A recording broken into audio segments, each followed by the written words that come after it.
This is the original backfill, small triangle. This was what it was like before Levitt added 120 homes to the community.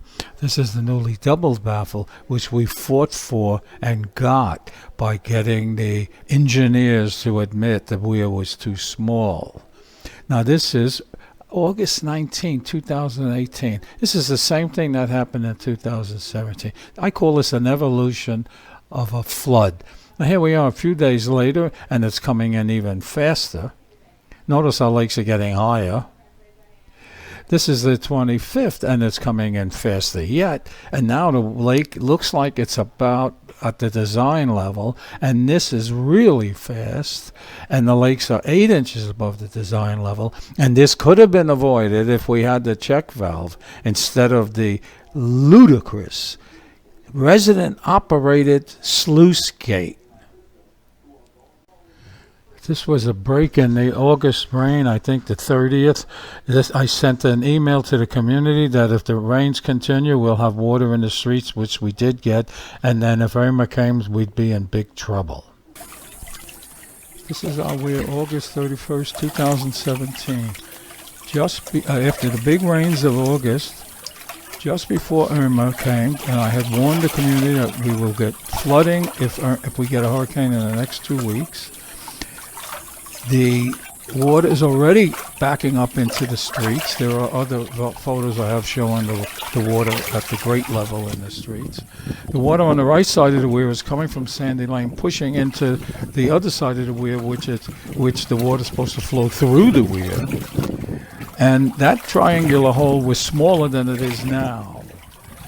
As you can see there, you don't even see, and there's no sluice gate. Of course, a check valve would have stopped this from happening. I'm preceding this video with one from January 28. I'm sorry, one to show you what the weir is supposed to operate as. This is from after Irma, well after Irma last year, and the water is going through the weir nicely. This is now July 6th, 2019. And what I want to show here is, here we are, January of 2019, and there's the newspaper.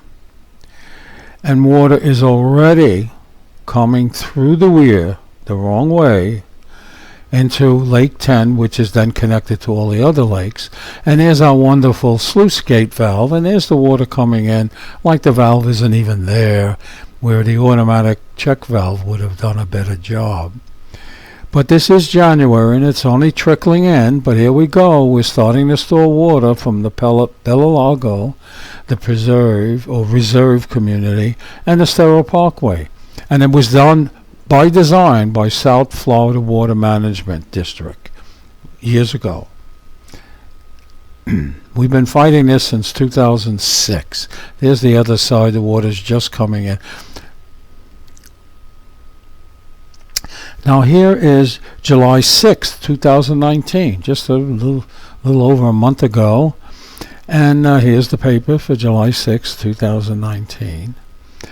And you can see the water coming in a little faster past this wonderful sluice gate valve that I guess should have been raised before and after it rains constantly, where the automatic tide flex valve, which was originally destined for us, was negated for this sluice gate valve. And here is August 3rd, today, and the water is coming in a hell of a lot faster. And be aware that our lakes are now 5 inches above the design level. So we're already doing what we did in August of 2017. We're using up our ability to store excess water to help Bella Lago and the reserve communities and the Estero Parkway. I'm going to take a walk from the weir to the outlet pipe, because there are always those that say, the water's not really coming in. They don't believe their eyes, or they don't want to believe their eyes. Again, the lakes are 5 inches above the design level, so we're already above where we should be. If the weir worked properly, it would have gone out and we'd be at the design level. This is not a long distance from the weir to the outlet pipe. I'm just walking slowly because the ground is a little slanted and I'm just not good at this. Well, we'll get there.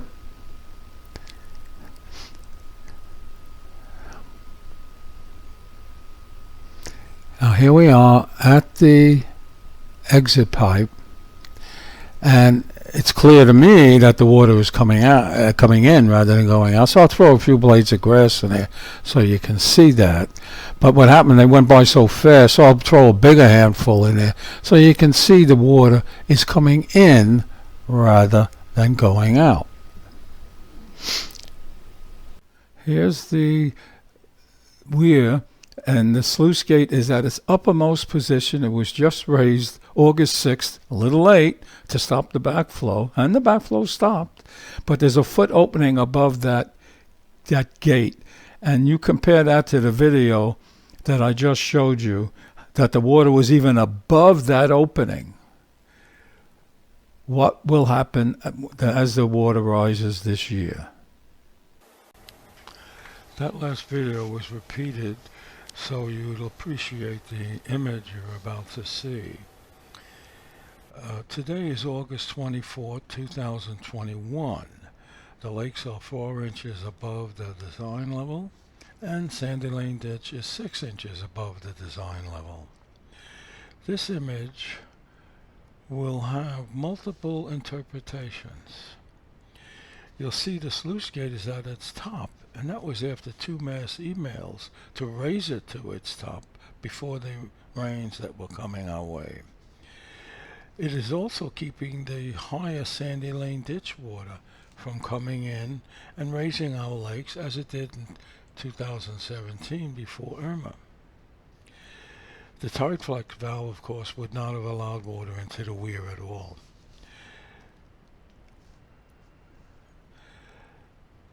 The lakes are not draining because the gate is up. The gate can't be lowered because the Sandy Lane ditch water would come in and raise our lakes, again as it did in 2017 before Irma. I'm going to walk to the outlet pipe that's attached to the weir. You see here really the root cause of all our problems is the Sandy Lane ditch runs higher than our weir design level.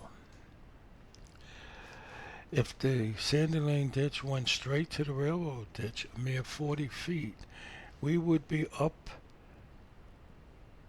upstream of the Sandy Lane ditch to the railroad ditch connection and not be exposed to the 3 turns right in front of our exit pipe. And we're getting there now. And there it is. There's the 3 turns. And you can't see the pipe because it's buried, it's underwater. I just want to preface the videos with the picture of the tide flex check valve. And it looks like a duck bill. Water can come out but not go in. As you can see, the ducks can't get in, neither can snakes, possums, or alligators, or other invasive animals. This is an artist's rendition of how the valve opens to let water out. It's just a rubber bill, like a duck, but it's, I guess, is considered that one moving part. It's rubber. And here's a video, an image showing it open, water coming out, and closed when water tries to get in. Something the sluice gate can't do unless the de jure operator every other day in the rainy season either opens or closes it. This is an actual picture of one in operation, and there's 2 in the Copperleaf community, a mile and a half down the road on 3 Oaks. And it works perfectly. Nothing can get in, only water can get out. There's no concern for debris because our lakes are clean. We don't have floating things in the lake. This first image is to help you understand sort of a satellite view of the water sources that come to our weir through the Cascades community. Therefore, after that, I have actual movie footage along the different places that are depicted in this image. So please bear with me with this image and explanation. This is the master plan for Cascades. This is the purpose of this is to show the sources of the water and the path that it takes around our weir. This red line starts at Bella Lago and the reserve communities, both sides of Estero Parkway. All that leads into the Sandy Lane ditch. That ditch goes through Cascades and makes 3 crazy turns around our weir outlet pipe, and then passes under the tracks to the railroad ditch, which leads to the Estero River.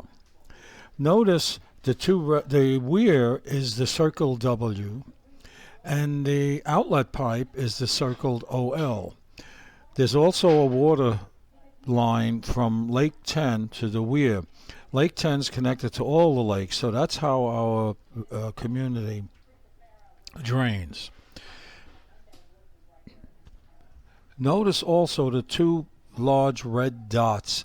That's where the Sandy Lane ditch should have gone. It's a mere 40 feet, but instead it was purposely designed to go around our outlet pipe so that the water would have a fork in the road, and Cascades would store water from the other communities in the Estero Parkway.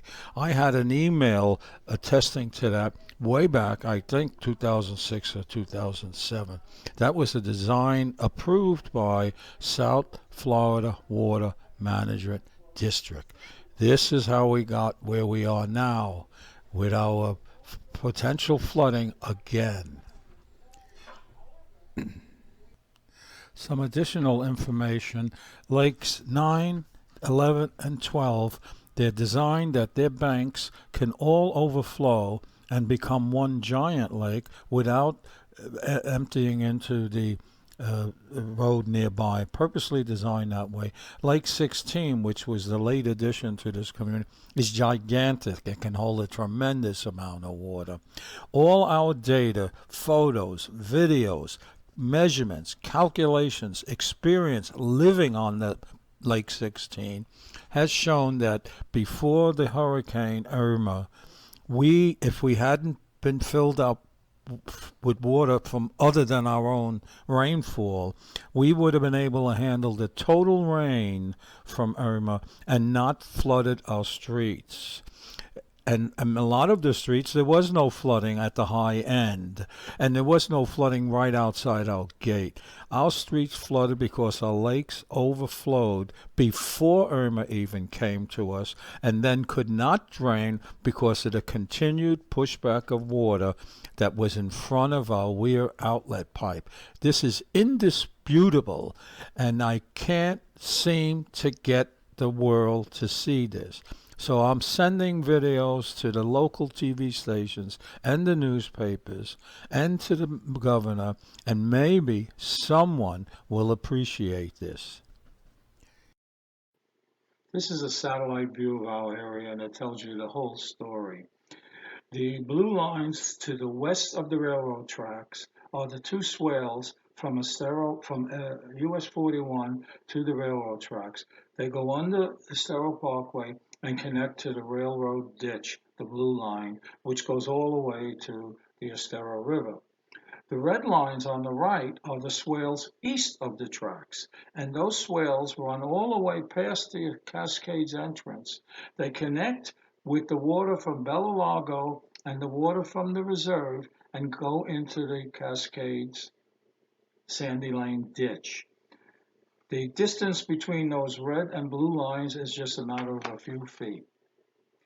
The Sandy Lane ditch then goes on, makes its 3 famous turns around our weir outlet, which is a fork in the road for the water to take, and then finally connects to the very same railroad ditch that the west side of the tracks did.